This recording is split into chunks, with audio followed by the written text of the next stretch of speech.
Hey, it's the I Can Do Anything podcast on an MVP Matrix Thursday. I recorded an episode on Monday. It was a great one. It was like 47 minutes long. Talked about NBA stuff. I talked about MIAA basketball tournament action from the weekend. I talked about some college hoops, Michigan State. I broke it all down, right? I get done recording, and I left my computer for a second. I was going to come back, make some minor edits, make the edits to the YouTube video that you're watching now where, the ball is spinning because I can do anything, right? And Adobe Audition froze. It wasn't responding, and I tried to regain the audio, and every time I would try to reopen that project, the shit would just not work. And it really pissed me off. It completely ruined my night. I wasted a good hour and a half of fucking talking to myself, basically, and I had nothing to show for it. And it really pissed me off. It pissed me off way more than I would like to admit. It ruined my night.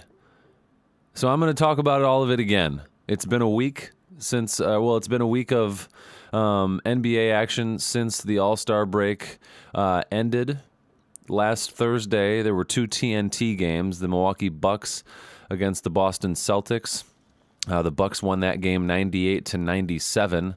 It was a really great game. It was pretty much close throughout the game, and the fourth quarter was really, really fun to watch. Antetokounmpo played great. He had 30 points, 13 rebounds, 6 assists. Kyrie Irving led the Celtics in scoring with 22.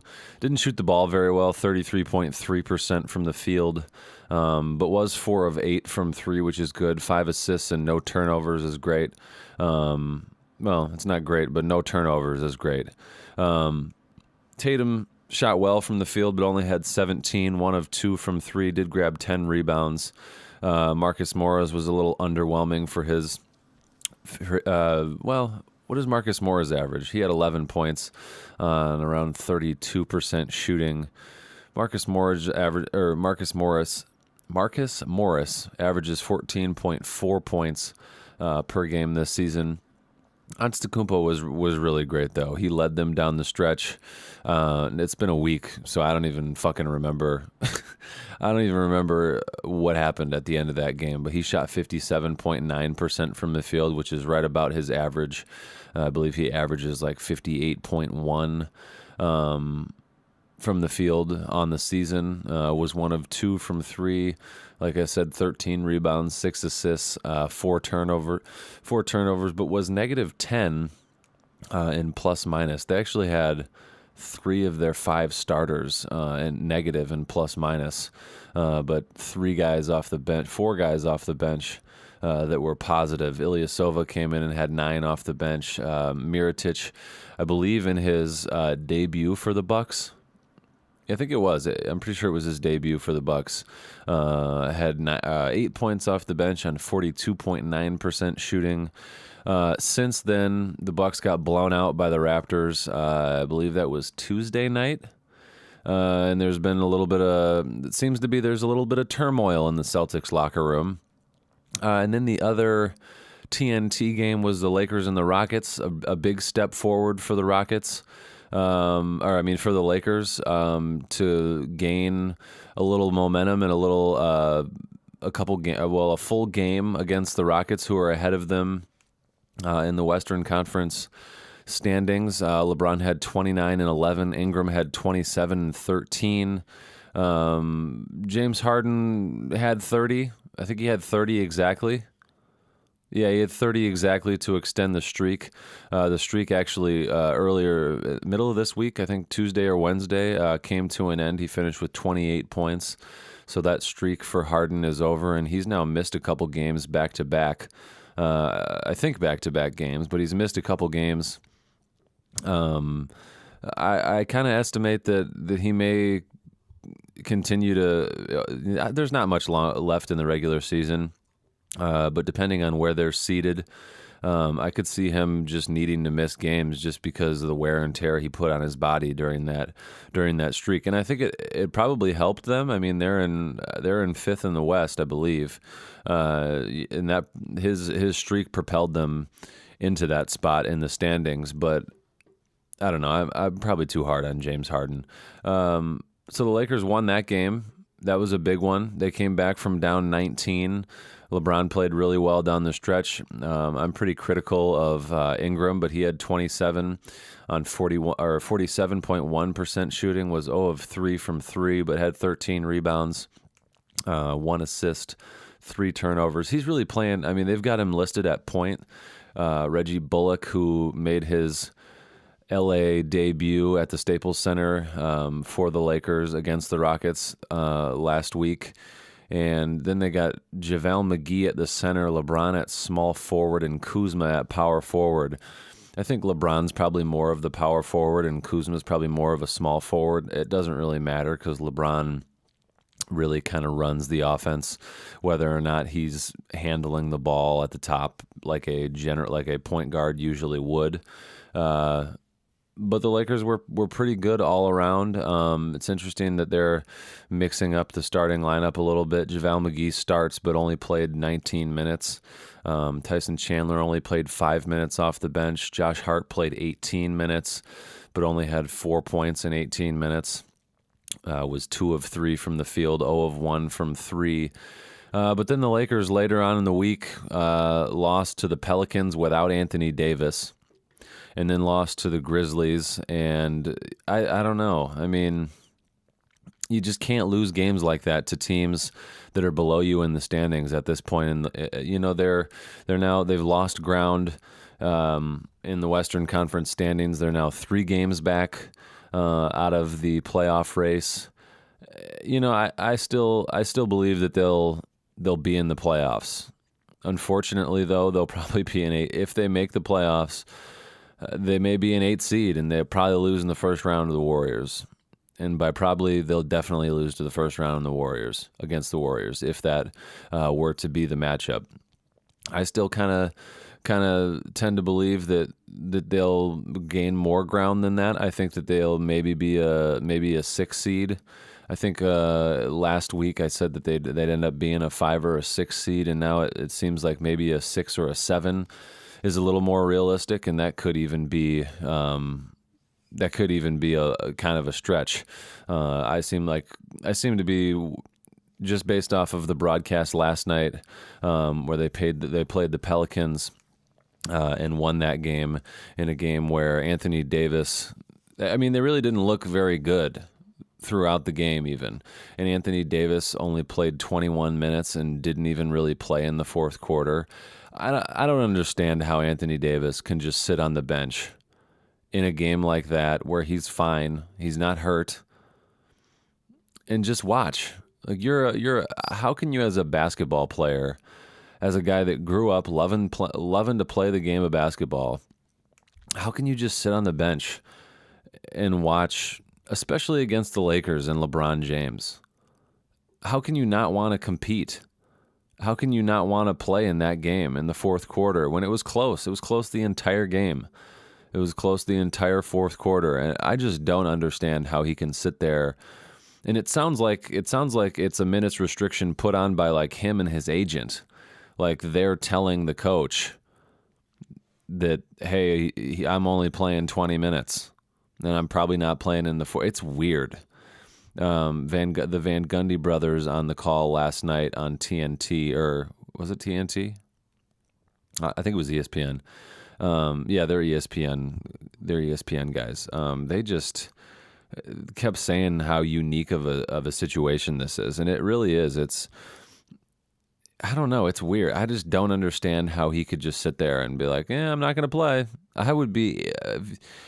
It's easy for me to say again. It's fucking easy for me to say sitting here in Angola, Indiana, and I don't have an NBA life or contract, or and I'm not a 7'1" freak of nature that is incredible at basketball, that wants to be paid more money and wants to be playing for a franchise that can win a championship. But I just don't understand how you wouldn't want to go out there and prove that you're everything that everybody says you are, and just compete. Fuck everything else. How could you not just want to play basketball?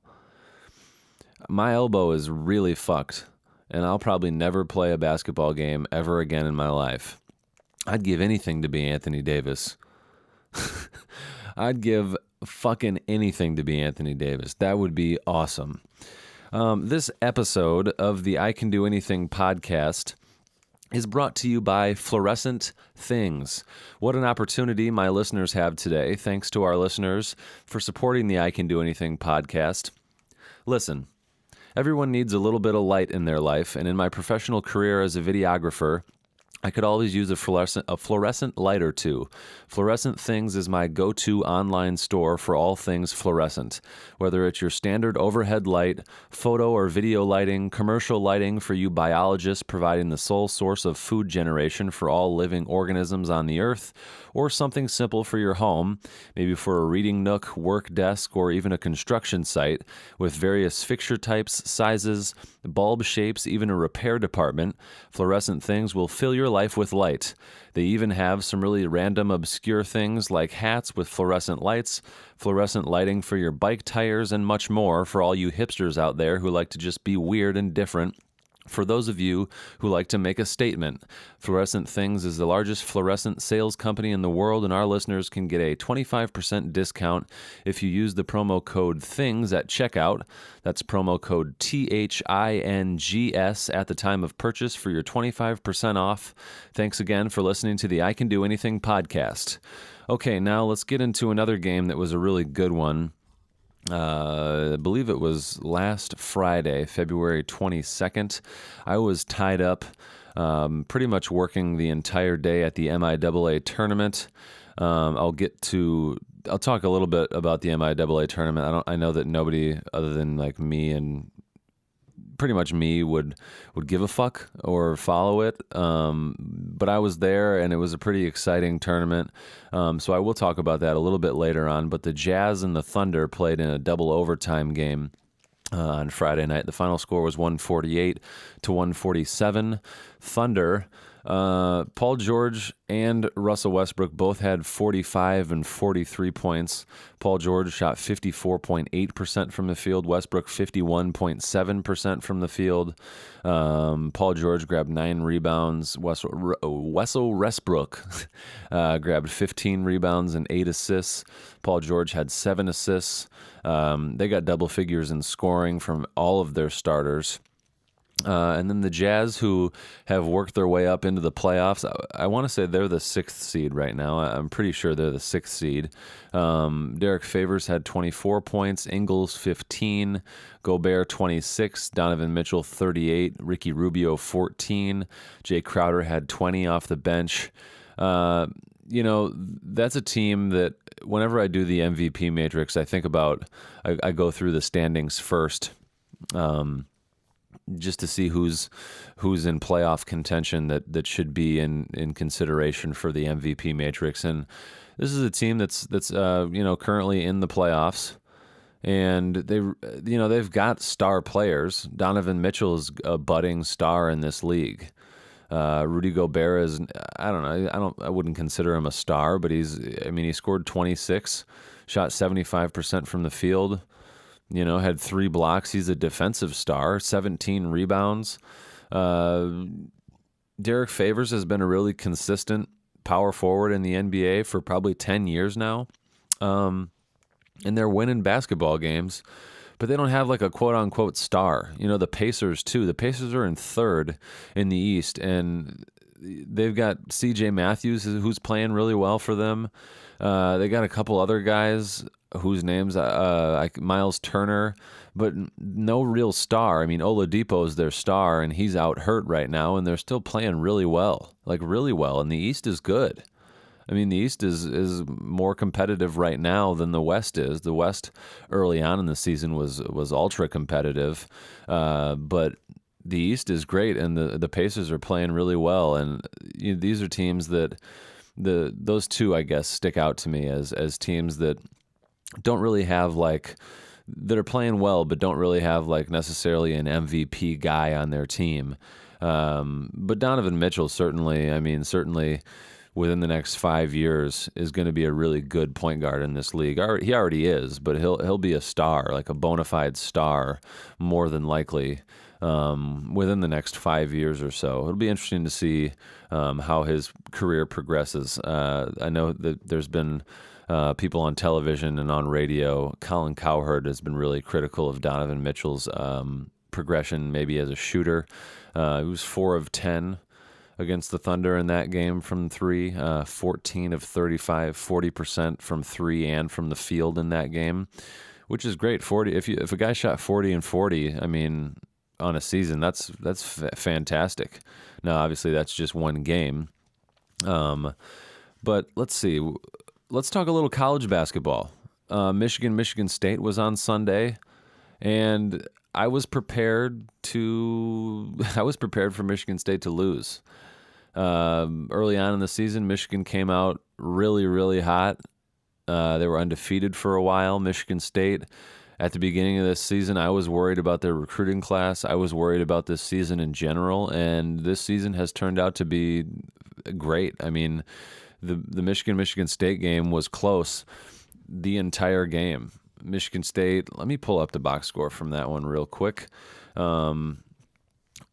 I was expecting Michigan State to, especially without Ward and without Joshua Langford, I was expecting them to get their ass kicked, to be quite honest. And I was very prepared for a loss. And to my surprise, they won by 77 to 70. Let's see. Give me a ESPN box score, please. Let's look at the team stats first. Field goal percentage, Michigan State shot 50% from the field, Michigan 39.7. 3-point percentage, 25 to 26. Free throw percentage, 80 to 85, Michigan. Assists 15 to 16, Michigan State. Steals 5 to 3, Michigan State. Blocks 3 to 2, Michigan State. Turnovers 6 to 9, Michigan State. And then fouls, Michigan State had 16 and Michigan had 18. It was a great game. I was happy with the outcome. It was great for Michigan State to go in there and get a win in Ann Arbor. I'm glad that I set my expectations to lose. Cassius Winston was great, had 27 points on 7 of 13 shooting from the field, was 0 of 3 from 3, which I guess I didn't even really notice. But was 13 of 14 from 3 or from the free throw line, and made some big free throws down the stretch to seal the game late. It was much closer than a 7-point distance. It was close, like I said, the entire fucking game. That's what you would want out of a Michigan State game. If you're a Michigan State fan, obviously, if you're a Michigan fan, you'd want Michigan to win. But yeah. They'll play again. I want to say it's in like this time next week, or maybe next weekend. I'm going to the Michigan State. Is it Michigan State Rutgers or Michigan State Nebraska game on Tuesday with my dad at the Breslin Center? So I'm excited for that. I think that's the second to last game of the season for Michigan State, and then the Michigan State game is the last game of the regular season. How about some MIAA basketball action? So not Michigan State. Trine hosted the MIAA tournament. We hosted the men's and the women's MIAA tournament. The first game, which I wasn't filming, unfortunately. I now that it's over, I wish I would have filmed at least the last play of the game, because Albion and Olivet. So the MIAA added 2 more teams to the MIAA tournament. It used to be 4 teams, and now it's 6 teams. So the first and the second seeds get a bye, and then what would that be? The third and the 5th seed play each other, and then the holy shit, I'm so bad at anything with numbers. First and second get a bye, which means 3rd and 6th play each other, and then 4th and 5th play each other. So Calvin beat Hope, and Olivet beat whoever else. No, I don't know. It doesn't fucking matter. So on Friday, Albion played Olivet in the first game of 4 games at the MTI Center, and it was probably the best one of the night. Trine women played last, and they blew out Alma. Trine men beat Calvin pretty handily for the most part. That was a pretty good game too. But the game of the night was the first game. Olivet was down the entire game. Albion led by probably 13 or 14 at the most, and probably by 6 or 7 for the majority of the game. And then in the last minute, it got really close, and then Albion turned the ball over on a baseline out of bounds. They turned the ball over, and Olivet scored to go up 1 with like 2 or 3 seconds left, and then Albion took the ball out. They had to go the length of the court. Their out of bounds pass got to just in front of the half court line, and I don't remember the kid's name, but he took like 2 or 3 dribbles, let the ball go from almost exactly half court, right on the sideline, on the side that I was watching from, and so we couldn't do replays or anything like that on the video board, which is where I normally reside for basketball games. So I was just watching this game, just kind of from the video or from the control room, and then I went out into the arena to watch like the last 10 minutes or so, just kind of sitting by myself. And Will Dixon's parents, Bob and Jane, walked past me. I'm like, hey, it's the fucking Dixons. So I sat with them for a while for the end of the game, and as this kid lets go of the shot, the ball's going in the air, and it looks good, right? So I'm thinking to myself, wow, that looks like it might go in. And then it hits the backboard and hits the front of the rim and bounces straight up in the air, and I think to myself, fuck, that almost went in. Yeah, obviously I can talk not as fast as my brain can think. I'm thinking all this stuff in real time. The ball bounces up in the air, hits the backboard again, hits the front rim again, and then falls in. And I was sitting there with Bob and Jane, and we all had, like, everybody in the arena. There was a lot of people in there that weren't there for either of those teams. And I had like a visceral, like, holy shit reaction to, and it was a great fucking game. This kid hits a buzzer beater from half court to win it, and it bounces all over the rim. That shot ended up number 2 on SportsCenter's top 10 on Friday night. So that was really cool, kind of a little exposure nationally for the MTI Center and for the MIAA tournament. And then on Saturday, the men lost in a really, really good game to Albion. I think they lost by 3. There was a last-second play where they went the length of the floor and it got a horrible shot off. Langston threw like a 3/4 court pass to the sideline to Pete, and it was not a very good pass. It was like kind of out of bounds, and Pete had to catch it like kind of like a wide receiver, tiptoeing the out of bounds line, and then he was falling out of bounds and just kind of threw it up towards the hoop. But they lost, so Albion will advance to the NCAA tournament. That was unfortunate for them. But the women's game was really, really good. Trine beat Hope in double overtime, which means they beat Hope 3 times in one season. I don't know if any team in the MIAA, any team in general, but the only way you would play Hope 3 times in a season is if you were in the same conference as them. The Hope women's basketball program is great and has been great for years. I don't know if any team has ever beat Hope 3 games in a season. And the 3rd game in the MIAA tournament was great. I've hated on women's basketball my whole life, but that shit was a great game. It was full of drama. Trine was down the majority of the game by like 8-10 maybe at its most, but by like 4 or 5 kind of for the majority of the game, and then they came back. Cassidy Williams had a chance to hit 2 buzzer beaters, one at the end of regulation and one at the end of the first overtime.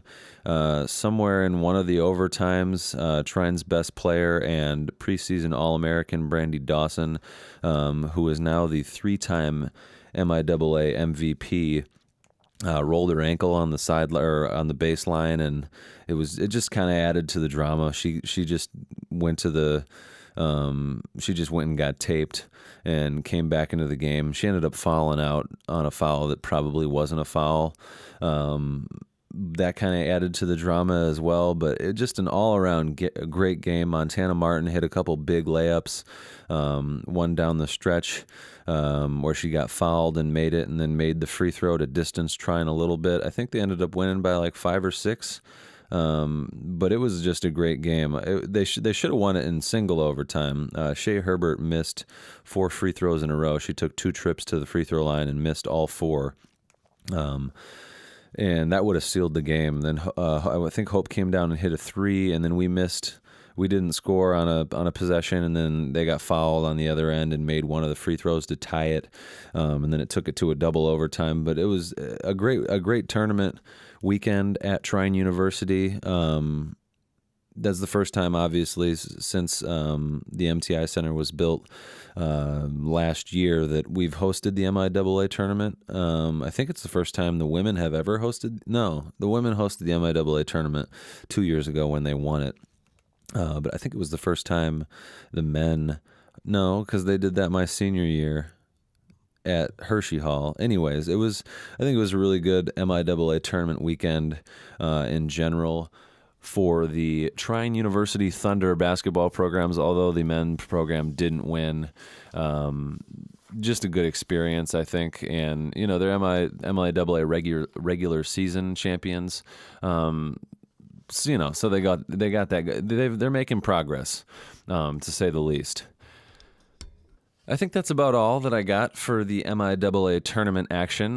The women's basketball team will now go to the NCAA tournament and play. The women's basketball program kind of got fucking screwed. They were 5th overall going into the MIAA tournament in Division III women's basketball in the nation, and the NCAA does it by region, so it sort of makes sense. But we had a selection show on Monday for the women's basketball NCAA tournament, and they called Trine's name first in the first region that they did. Unfortunately, however, Thomas More, who's been undefeated this season and I believe was 1st or 2nd overall the entire season, got the number 1 seed in the same region as Trine. So we play Emory on Friday, tomorrow, to start off the NCAA tournament. They should be able to win that game. But then if they win that, they'll play Thomas More, one of the best teams in the country. So it's kind of they really got screwed. They probably should have been.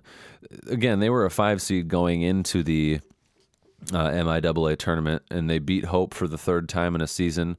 Hope's only got 4 losses on the season. 3 of them are to Trine. I don't know. I think they should have hosted. We should have hosted, and they should have probably been a 1 seed, because I think a team ahead of them lost in their conference tournament. Needless to say, the room got pretty fucking quiet when they called our name, and we were right there next to Thomas More. You could see the look on all the girls' faces was just, they were kind of stunned. Yeah, it's unfortunate. I talked to Coach Rang right before, and he kind of agreed, to say the least. I'm not going to say what he said, but right after it happened, I talked to him right before he went and got interviewed by one of the Fort Wayne local TV stations that was there, and he really held his composure during that interview. If that were me, I probably would have used the opportunity in front of a camera to snap off at the NCAA. But that's probably why I'm not a basketball coach. He was really positive for his players, and just really, I don't know. He just stayed in his lane, so to speak, I guess. But I'm not a women's basketball coach, and I guess I'm affiliated with the university, but no one's going to listen to this anyways, so I can say it. The NCAA fucking screwed over the women's basketball program. I don't know. Those girls at Thomas More are human beings, just like the girls at Trine University are. And I don't know shit about them, but I don't know. It's unfortunate they would have met a team like that at some point in the tournament. It's unfortunate that they couldn't have gotten further along so that they could say, hey, we went to an Elite Eight, or hey, we went to the Final Four, and then lost to a team like that. So they may lose to Thomas More in the second round on Saturday. It's kind of unfortunate, but the NCAA kind of fucked them over. Selling tickets should be easy so you can focus on what truly matters, your production. The I Can Do Anything podcast is powered by Ludus. Built from the ground up for a high school theater director, Ludus is simple and free online ticket sales for K through 12 schools. With a customized ticketing portal, Ludus offers great customization features. Choose your own unique domain, pick custom colors to match your organization, and even build a meaningful splash page with the drag and drop editor. Take control of your ticket sales with the advanced control panel tools. Add shows and showtimes, search for tickets, find patron data in seconds, create multiple admin users, and issue exchanges and refunds at the click of a button. One of the best features Ludus has to offer is the ability to generate detailed reports, review revenue data broken down by day, manipulate your data to answer your questions about your sales, and export your data for future use. Ludus also offers powerful reserved seating. Easily let your patrons choose their own seats for your reserved seating shows. Upload your seating chart using your drag and drop maker. Using our drag and drop maker, add sections, rows, tables, choose premium seating, and much more. General admission shows are always possible too. Keep track of student sales by simply adding student ledgers to keep track of students' ticket sales. Each student receives a Ludus account and a special sales code that can be applied to any order. Easily generate ledger reports for all students. When patrons purchase their tickets, they have the ability to print their tickets at home, have them digitally sent to their email for use on mobile devices, or mark them to be picked up at will call. Customer service with Ludus is a breeze. Oftentimes, it's nice to talk to a real person who understands what your job consists of. At Ludus, they offer real-time support through their chat widget, step-by-step guides, videos, and an 888 phone number. Ludus has sold over 80,000 tickets this year. Visit ludus.com and start selling tickets today with Ludus's forever 100% free guarantee to your program. That's ludus.com.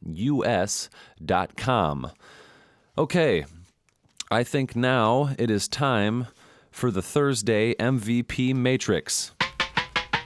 The I Can Do Anything MVP Matrix is a comprehensive statistical algorithm that ranks star players throughout the National Basketball Association based on 9 categories. A player qualifies for the recognition for the MVP Matrix by being a star performer on teams in playoff contention.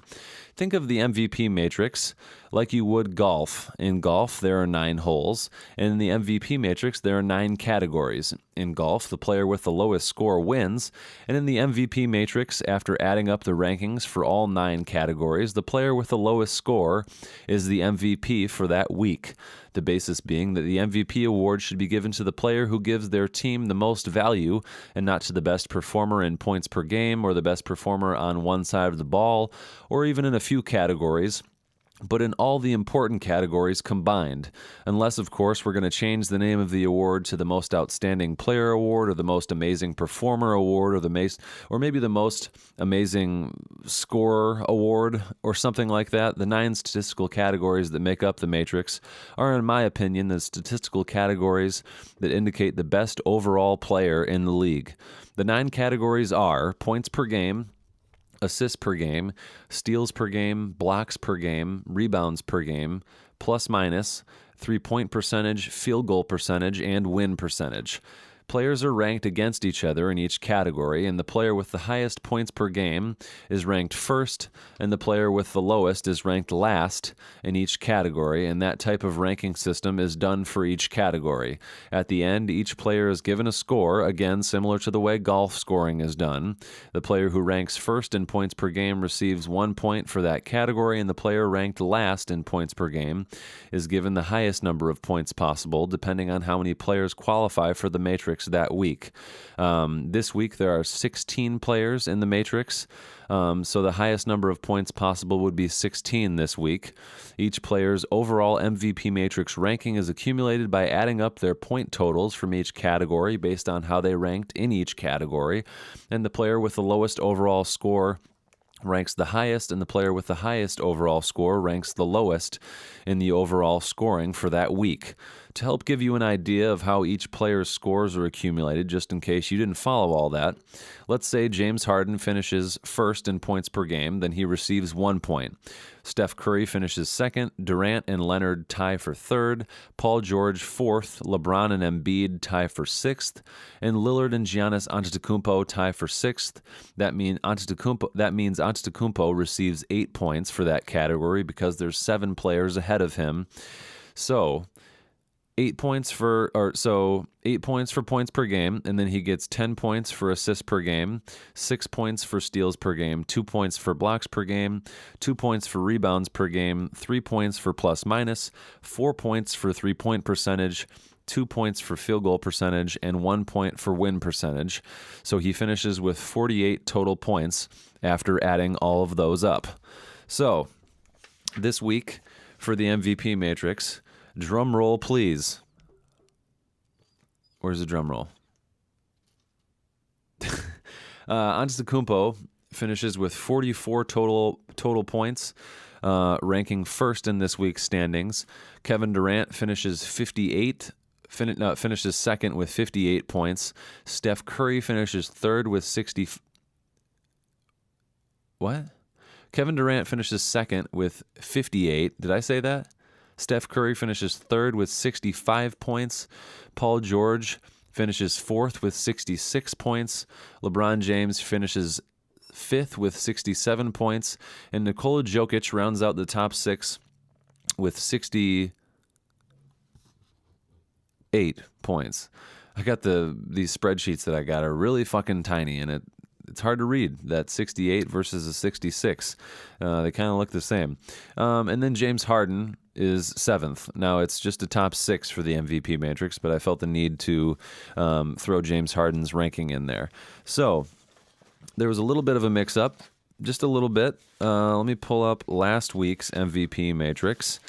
LeBron jumped up a little bit in the matrix from last week, and the criteria used to be that if you were a couple weeks ago, it was if you were over 500, but then I realized, or you had to be over 500 to make the MVP matrix. But then I realized that there were teams in the East that were in playoff contention that were under 500, so that didn't really make sense. You know, it should kind of go against, you know, your competition. If you're a 7 seed in the West, but you're slightly below 500, you know, you're probably not the MVP, but you can be in the MVP matrix. So last week, the rankings were Antetokounmpo first, Durant second, and then George was third, Harden was fourth, Jokic fifth, and Curry sixth. So Curry jumped from 6th to 3rd. Durant stayed put at second. Paul George went from 3rd to 4th. Harden went from 4th to 7th. LeBron went from 8th to 5th. Jokic was 5th and moved down to 6th. You know, and I think that that's fair for LeBron. They're below 500, but they're in the place that they're at now because he missed a lot of time. I still think they'll make the playoffs. He's played well. His assists per game has gone up since he's come back. He moved up pretty significantly in that category. I'm not going to go through all the different categories and the statistics within the categories, because, you know, I'm kind of tired and I can do anything. You know how that goes.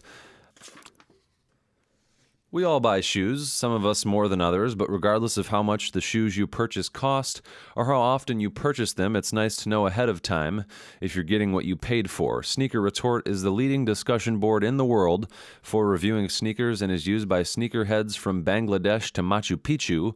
Learn about your favorite brands and connect with retail sellers. After your purchase, give a rating and review of the seller and the product so that those interested in that seller or a particular shoe or the brand can make an educated decision before they spend their hard-earned money. Whether you're a collector, a manual labor worker, a runner, or a fashionista, Sneaker Retort is your home for witty, sharp, angry, delighted, and incisive remarks, accusations, and satisfactory banter. Our members are passionate about footwear. If you have a passion for what protects your soles, sign up for a free membership to receive early release notifications and our daily newsletter featuring the latest in trends and discounts around the world of kicks. And brought to you by Sportage. Listeners of the I Can Do Anything podcast obviously love sports, and the best way to keep up with the latest in all your favorite sports, leagues, teams, and players is Sportage. Sportage lets you customize alerts for all your favorites and it features articles from award-winning sports journalists and has an easy-to-use interactive layout. Download the Sportage app today. Okay. I think that about wraps it up. Let me look at today's schedule for the NBA and see what's going on tonight. It's Thursday, so there should be some TNT games. T-Wolves, Pacers, Warriors, Magic, Cavs, Knicks, Heat, Rockets.